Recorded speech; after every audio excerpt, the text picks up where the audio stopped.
World Cancer Day may have nothing to do with you today, this year, next year, maybe never. Who knows?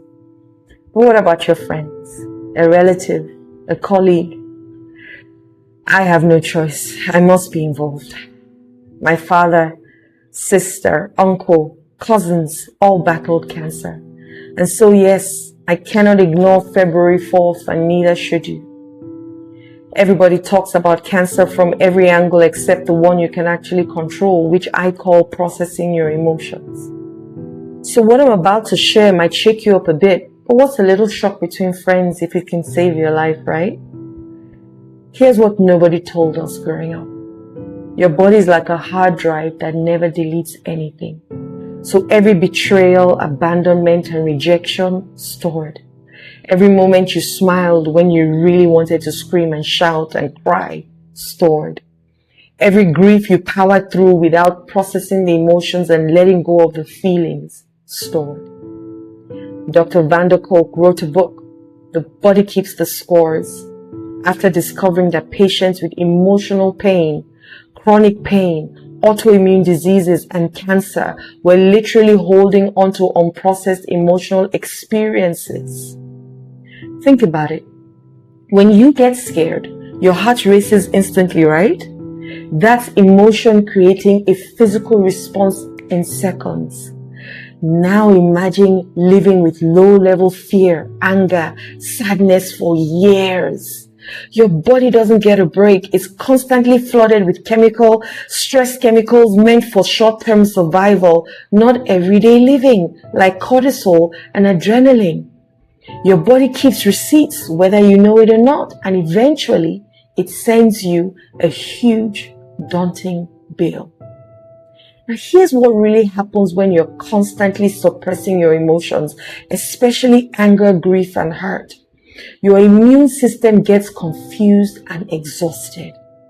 And studies show people who habitually suppress emotions have weaker immune responses.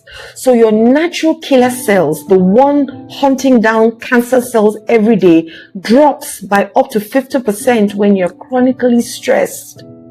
The ACE study also looked at 17,000 people and found something wild.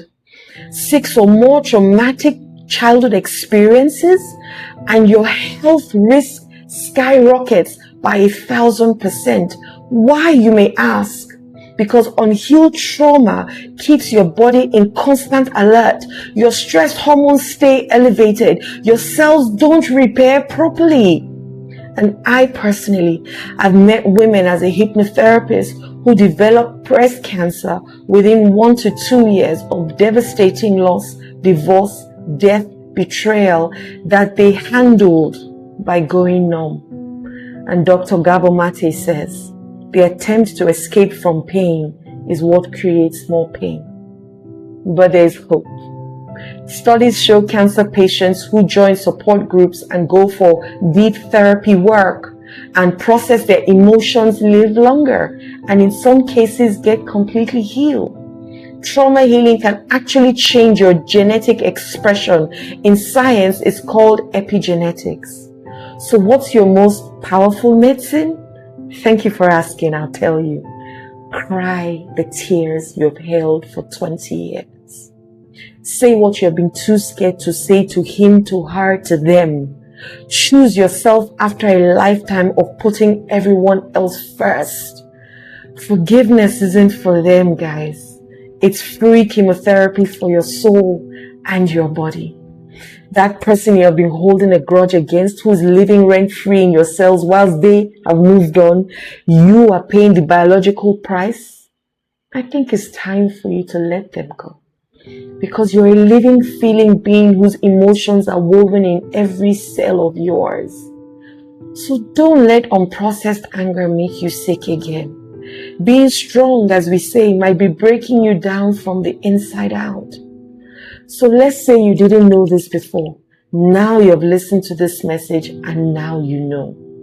If your body has been trying to talk to you in any way, through any kind of ailment, maybe just a little headache, I think it's time for you to listen to it. My name is Adiola Kingsley James. Love and light.